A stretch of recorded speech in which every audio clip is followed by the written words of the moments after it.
राजा कहो कहाँ जाता रहो? बाजारी जाता नहीं हो। एगो बात बोली। कहो ना। हमार जिंदगी तो जंजाल हो गई बा हो। काहे हो? नैहरों में दिक्कत होता, ससुरों में। आ बाजारी जाता रहनु तो जौन मांगम तौन लियई हो। हो बोला का चाहिए हो?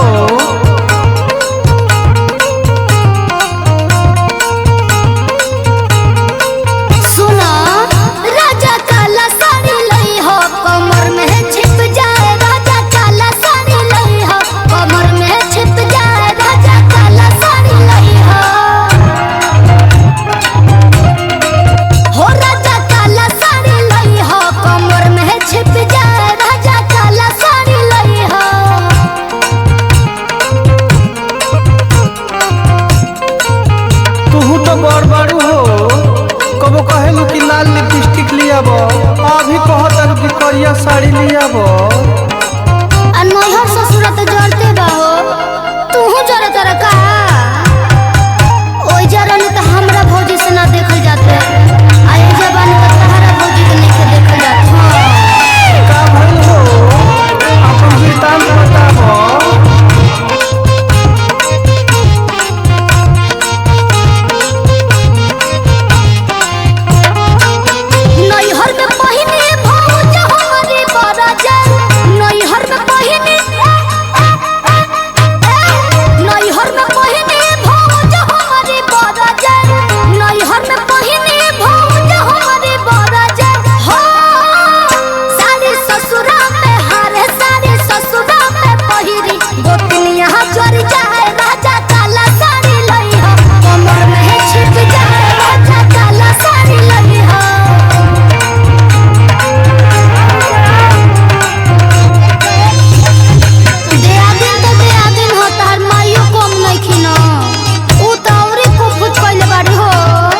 अपना माई के कहा हो, हमारा माई के मत कहा हो।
का भइल हो?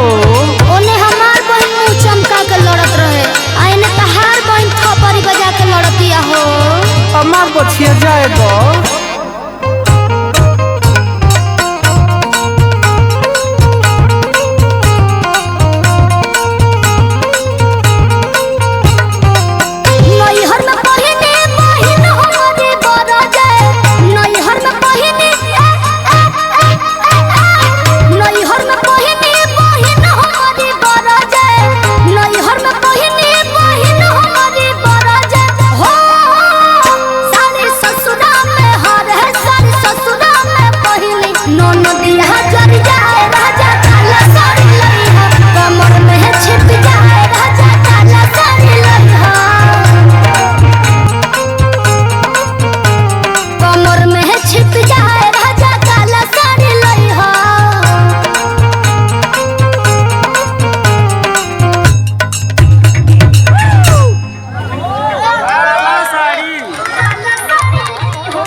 क्या बात है, एक बार जोरदार ताली होनी चाहिए आप लोगों की। काला साड़ी लई हो कमर में छिप जाए राजा, काला साड़ी लई हो कमर में छिप जाए।